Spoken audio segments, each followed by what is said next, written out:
여러분, 이 광고들을 보신 적이 있나요? 딱 봐도 무슨 얘기를 하고 싶은지 잘 알 수 있는 광고들인데요.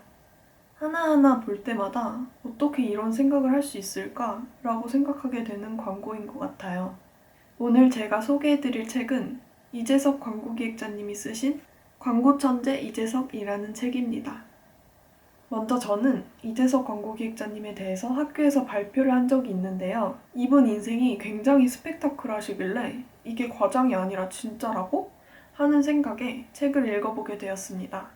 이 책은 1부와 2부로 나누어져 있는데 1부에서는 대학교를 수석으로 졸업했지만 계속되는 공모전 낙방, 스펙 부족으로 취업 불가, 한국에서 이렇게 인정받지 못해 분한 마음에 무작정 단돈 $500를 들고 편도 티켓으로 미국으로 떠났는데요. 어려운 환경에서 산전수전 다 겪으며 여러 공모전에 도전한 결과 온갖 상을 휩쓸며 모두에게 인정받는 광고기획자가 되기까지의 과정이 쓰여 있습니다.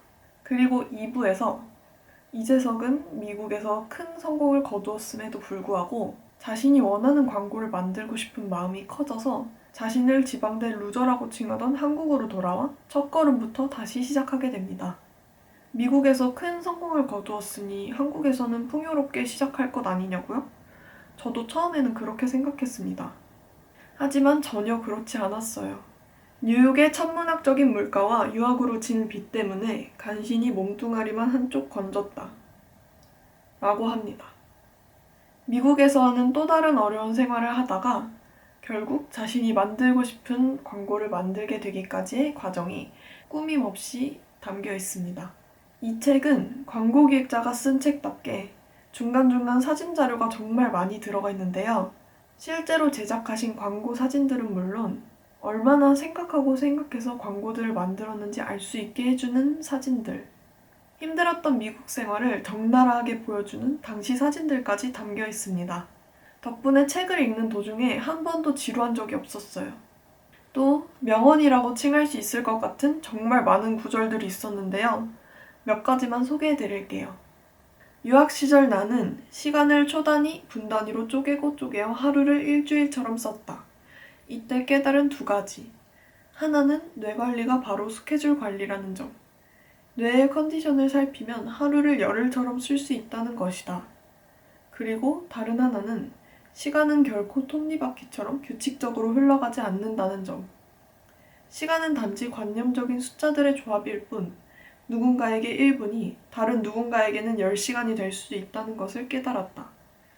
이 구절을 읽으니 어떤 생각이 나시나요? 저는 내가 허비하고 있는 지금 이 몇 분, 몇 시간을 다른 사람들은 쪼개고 쪼개어 무언가 가치 있는 일을 하는데 쓰일 것이라는 생각이 들었어요.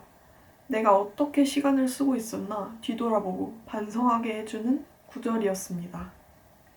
아마 내 실패작들을 모으면 적어도 트럭 몇 대 분량은 나올 거다. 그걸 알면 나를 광고 바보라고 부를 사람이 더 많을 거다. 나의 히트작들은 수만 개의 실패작 가운데 겨우 살아남은 돌연변이들이다. 멍한 표정으로 뭘 보고 있으면 생각 짜내는 중이고 펜만 잡으면 아무데나 끄적인다. 냅킨 같은 건 말할 것도 없고 손바닥, 손등, 그것도 모자라면 손가락 사이에도 메모한다. 처음 시도에 바로 성공하는 사람은 극히 드뭅니다. 그건 지금 광고 천재라고 불리우는 이재석 광고기획자님도 마찬가지였는데요. 실패가 두려워 시도조차 하지 않은 적이 있으신가요? 저도 그런 경우가 많았는데요. 이 구절을 읽고 실패 없는 성공은 없다는 것을 알면서도 왜 시도하지 않았을까 하는 생각이 많이 들었습니다. 그리고 손가락 사이에도 메모를 한다는 것을 보고 정말 놀랐는데요. 제가 지금까지 적다면 적고 많다면 많은 영상들을 만들어 왔는데 저렇게 더 나은 결과를 만들기 위해서 머리를 싸매고 고민한 적이 있긴 있었나? 하는 생각이 들었습니다. 꼴등으로 달리던 놈도 결승점을 바꾸면 1등이 될 수 있다. 판이 불리하면 판을 뒤집어 엎어라. 이재석 광고기획자님의 생각이 잘 드러나는 대목인데요. 이 이야기들로 이어지는 말은 결국 가만히 앉아서 뭐가 되기를 기대할 시간에 직접 뭐라도 해봐라 입니다. 꼭 광고 쪽에 관심이 있는 사람이 아니더라도 큰 교훈을 얻어갈 수 있는 책이라고 생각합니다. 어딘가 동력을 얻을 곳이 필요한 분, 무언가 시도하는 것이 두려우신 분들께 추천드립니다. 영상 봐주셔서 감사합니다.